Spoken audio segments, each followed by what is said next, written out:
বজবজের ছাত্রীর রহস্য মৃত্যু, ঝুলন্ত অবস্থায় বিবিআইটি কলেজের তৃতীয় বর্ষের কম্পিউটার ইঞ্জিনিয়ারিং পড়ুয়ার দেহ উদ্ধারে এলাকায় চাঞ্চল্য। প্রেম ঘটিত কারণ নাকি অন্য কিছু, আসবো বিস্তারিত খবরে।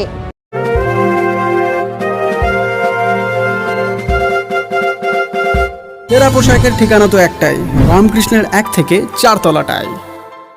উত্তর বজবজে রাত্রিবাস করার সমস্যার সমাধানে অত্যন্ত সুলভে ঘর আর অ্যাটাচ বাথরুম সহ ঘোষবিলা।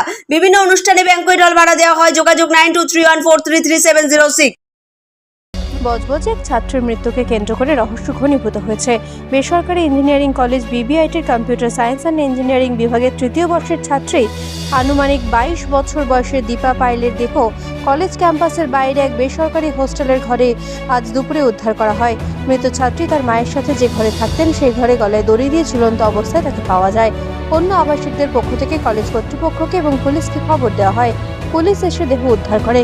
মৃতার মা সাধারণভাবে এই ছাত্রীর সাথে থাকলেও গত 2 দিন আগে তিনি তাদের বর্ধমানের কাটোয়ার বাড়িতে চলে যান। তারই মধ্যেই ঘটনা ঘটায় পরিবারের লোকজন দিশেহারা হয়ে পড়েন।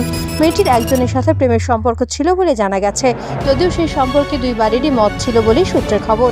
তাহলে কিসের জন্য এই ঘটনা ঘটলো সেই নিয়ে কেউ কিছু প্রকাশ্যে না বললেও প্রকৃত ঘটনা জানতে পুলিশ তদন্ত শুরু করেছে। এদিকে নাম প্রকাশে অনিচ্ছুক বিবিআইটি কলেজের পক্ষ থেকে এক মুখপাত্র জানান যে কলেজের ভেতরে হোস্টেলে থাকা খাওয়ার সমস্ত সুবন্দোবস্ত থাকার পরেও শুধুমাত্র নিয়ম মেনে চলার ভয়ে অনেকেই এই কলেজ হোস্টেলে থাকতে চান না।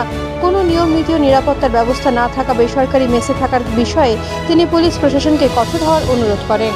থেকে এসছে যখন তখন না ফোন বাজছে ঘরে, এবার ফোন ধরেছি তখন বলছে যে দিদি ভাই আমার তো মেয়েকে অনেকক্ষণ ধরে মানে ফোন করছি দরজাটা মানে বলছে মানে ফোন ধরছে না করছে না তুমি একবার দেখো দরজাটা। ফোন করলাম ওর মাকে, আমি বলছি তোমার মেয়ে তো দরজা খুলছে না। তাহলে আমরা ঘুমিয়ে টুমিয়ে পড়েছি। ও তো এমনিতেই ধরুন 11:30টার সময় করে 11টা 12টা এরকম মানে ওঠে। ও তো ঘর থেকে মানে বাইরে বার হয় না। ও মানে যখনই দিনের বেলা থাকে যাই মানে ওর মা থাকলেও মানে ঘরের মানে দরজা দেওয়া থাকে, বুঝতে পেরেছি। মানে ওর সঙ্গে মানে আমাদের অতটা মানে কতটা তখন শরীরটা খারাপ। শুনতে পেলাম যে কাকিমা দরজা ধাক্কাচ্ছে, অনেকক্ষণ দরজা ধাক্কাচ্ছে। তাই আমি বেরিয়ে এসেছি আওয়াজ শুনে আমরাও দরজা ধাক্কালাম।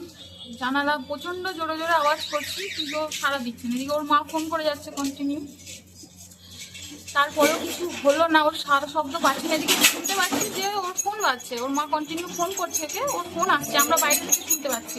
আধা ঘন্টার উপর হয়ে গেছে, ওর কোনো সাড়া নেই। আমরা এত দরজা ধাক্কাচ্ছি, মানে আমাদের হাতে ব্যথা করছে, হাত লাল হয়ে গেছে। এদিকে ওর সাড়া পাওয়া যাচ্ছে না। ওর মা তারপর বললো যে জানালা দরজা যা ভাঙো তোমরা, ভেঙে দেখো, খরচে আমরা দেখবো। তারপর কাকিমার আমরা মিলে দরজাটা ইট দিয়ে দরজাটা ভাঙলাম, ভেঙে দেখছি এই অবস্থা। মা থাকে, বাট ওর মা বলছে যে বাড়ি গেছে। তো ওর মা ফোন করছে অনেকক্ষণ থেকে যে শরীর খারাপ বলেছে নাকি কাল মাকে, সেই জন্য ও কাকিমাকে ফোন করেছে যে দেখো একবার, ফোন ধরছে না। তো দরজা রাখছে, কাকিমা ফোন পাচ্ছে না। নেপথ্য ভাষ্যে ডোনার জানার সাথে বজবজ থেকে ঋতিকা দাসের রিপোর্ট, বার্তা এখন। উত্তর বজবজে রাত্রিবাস করার সমস্যার সমাধানে অত্যন্ত সুলভে ঘর আর অ্যাটাচ বাথরুম সহ ঘোষবিলা।